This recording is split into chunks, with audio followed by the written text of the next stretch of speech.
जय श्री ओम नमः श्रीदेव्याम। जय श्री ओम नमः श्रीदेव्याम।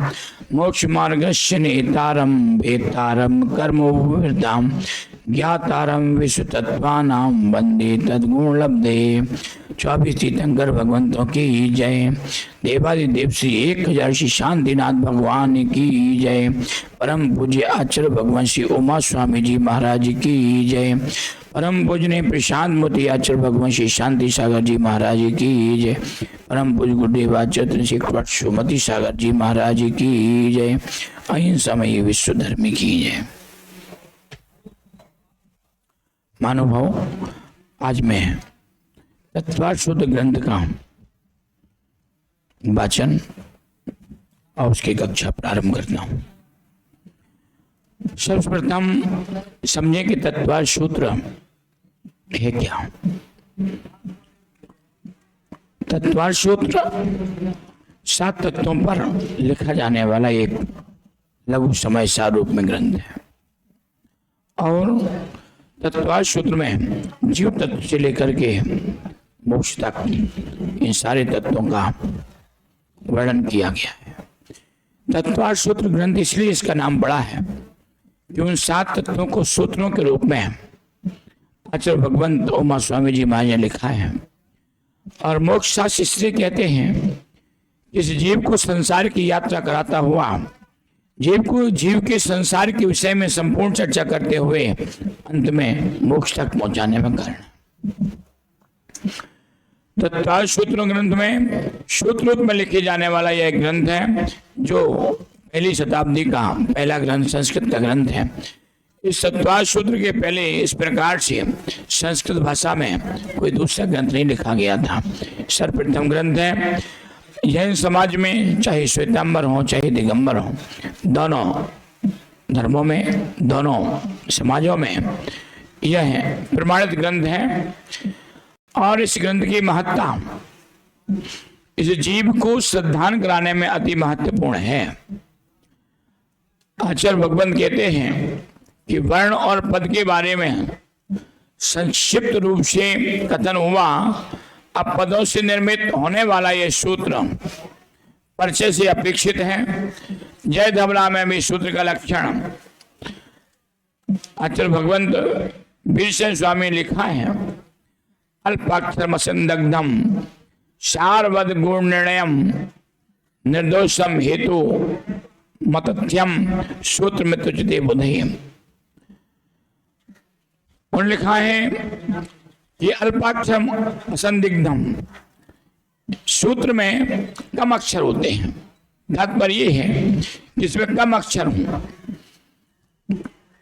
और रहस्य अत्यधिक हो, अर्थ बहुत सारा हो, उसका नाम सूत्र है। अल्पाक्षरत्वम, इसमें कम शब्दों में अधिक से अधिक ज्ञान को भरा गया है। इसका अल्पाक्षर गुण प्रत्येक सूत्र में स्पष्ट निश्चित है।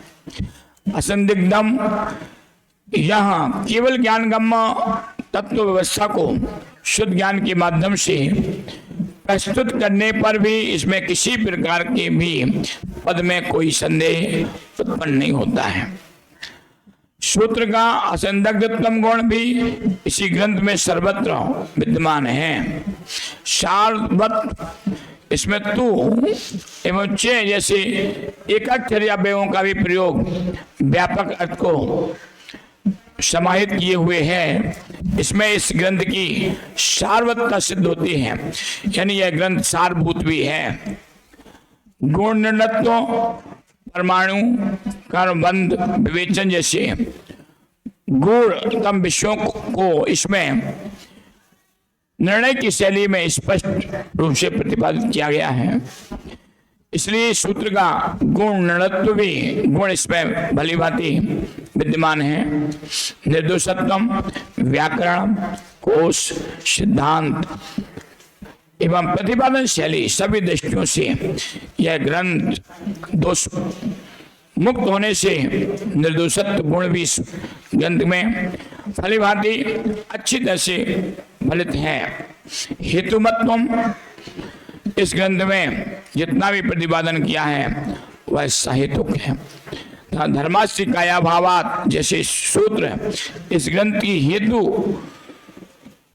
की प्रधानता को लिए हुए हैं, उसकी प्रमाणिकता उसमें विद्यमान है।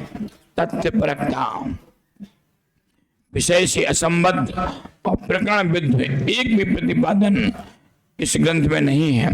जितना भी प्रतिपादन है वह तथ्यात्मक रीति से किया गया है। इसमें तत्वपरकता भी सर्वत्र दृष्टिगोचर है।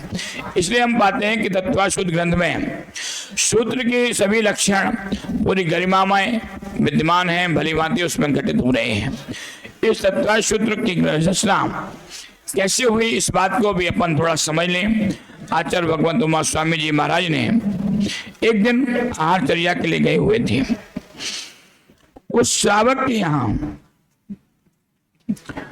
आचार्य भगवंत का आहार हुआ। श्रावक किसी निमित्त से घर से बाहर गया था और घर में धर्मपरायण उनकी धर्मपत्नी विद्यमान थी। महाराज आहारचर्याठाए उस धर्मपरायण उनकी धर्मपत्नी ने महाराज का आहार नवदा भक्ति पूर्वक कराया। चर्या संपन्न हुई और चर्या संपन्न होने के पश्चात आचार्य भगवंत की दृष्टि उस पाषाण फलक पर पड़ गई जिस पर लिखा था दर्शन ज्ञान चारित्राणी मोक्ष मार्ग। आचार्य भगवान चिंतन विचारक शैली के धनी थे। उन्होंने विचार किया, चिंतन किया कि जिस प्रकार से सूत्र लिखा है यह सूत्र तो अपूर्ण है।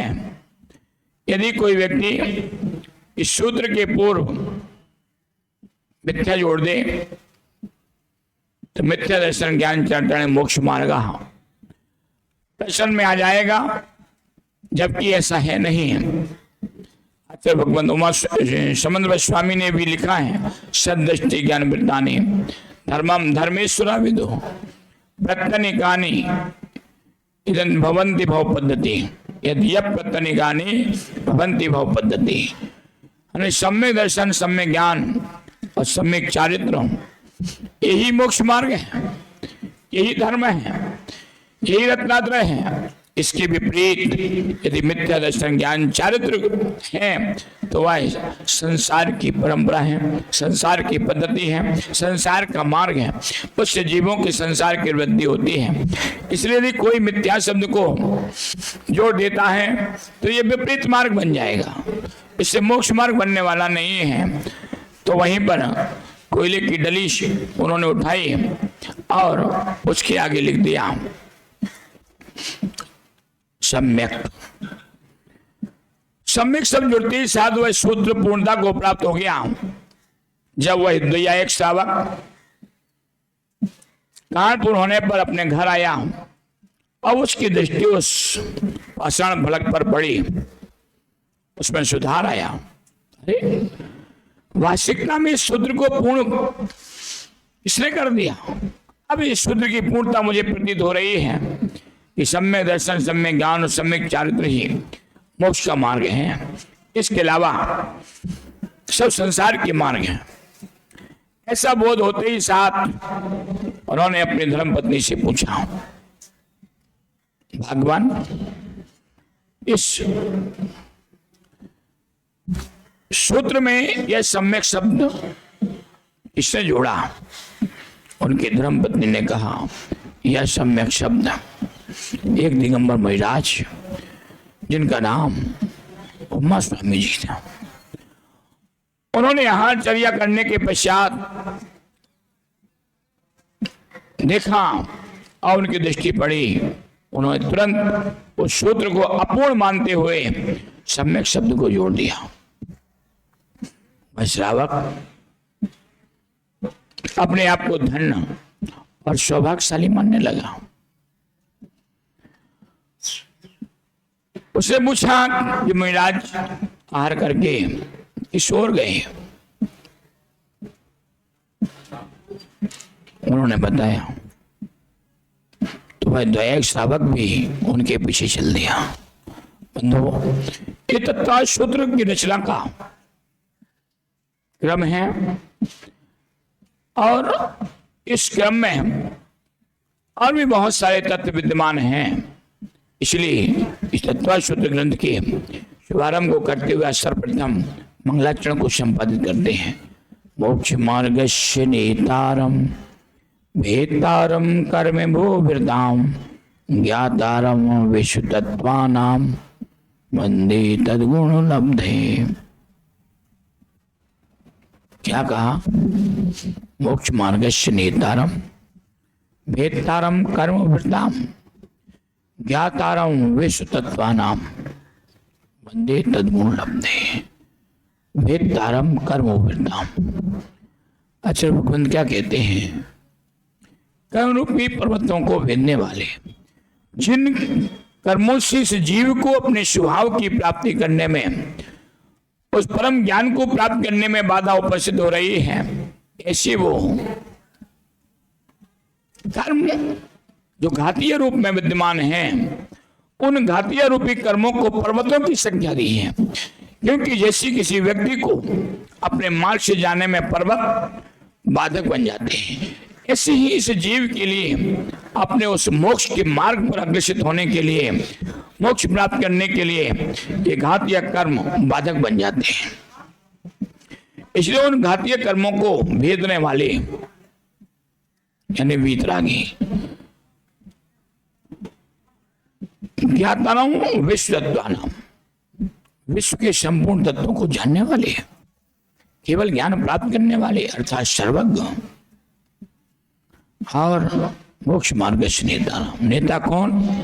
जो हित का उपदेश करे, जिससे हमें अपना लाभ प्राप्त हो, जिससे हमें श्रेष्ठ अनुकूल उपदेश प्राप्त हो, ऐसे वीतरागी जो हितोपदेशी, जो वीतरागी हैं, सर्वज्ञ हैं, हितोपदेशी हैं। अपन 12 भावना में पढ़ते हैं, जिसने राग देश कामादिक जीते, सब जग जान लिया, सब जीवों को मोक्ष मार्ग का निष्प्रय हो उपदेश दिया। इन दोनों पंक्तियों में भी वही प्रभु की वीतरागता, सर्वज्ञता और हितोपदेशता विद्यमान है।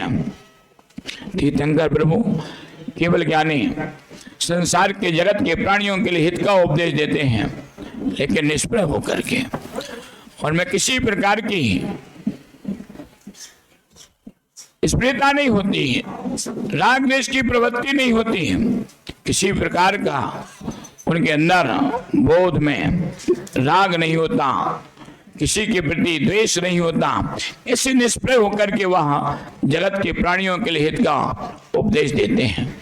ऐसे तीर्थंकर प्रभु निष्प्रय होते हैं, तत्वों का सारभूत बोध कराने वाले होते हैं। ऐसे ही वीतरागी, सर्वज्ञ और हितोपदेशी के चरणों में हम उनके गुणों को, तद्गुण उनके गुणों को प्राप्त करने के लिए उनकी वंदना करते हैं, उन्हें नमस्कार करते हैं। इसलिए बंधु, निश्चित है तीर्थंकर प्रभु के उन गुणों को, जिन गुणों के माध्यम से इस आत्मा का हित होने वाला है, उन गुणों को प्राप्त करने के लिए ही हम नमस्कार करते हैं। क्योंकि जैन धर्म व्यक्तित्व का पुजारी नहीं, गुणों का पुजारी है। जैन धर्म में गुणों की आराधना की जाती है, जैन धर्म में गुणों को नमस्कार किया जाता है, क्योंकि गुण ही ग्राही होते हैं, गुणों को ही ग्रहण करना चाहिए। और जहाँ गुणों को ग्रहण करने वाले होते हैं, वे कभी व्यक्ति के लिए महत्व नहीं देते हैं, वे गुणों को ही महत्व देते हैं। ऐसे प्रभु ने हमें, उमा स्वामी जी महाराज ने भी उन गुणों को ग्रहण करने की प्रेरणा दी है। तो आइए हम उन सर्वज्ञ के, वीतरागी, हितोपदेशी और सर्वज्ञ बने के गुणों को ग्रहण करके उन्हें नमस्कार करते हैं। बोलो भगवान महावीर स्वामी की।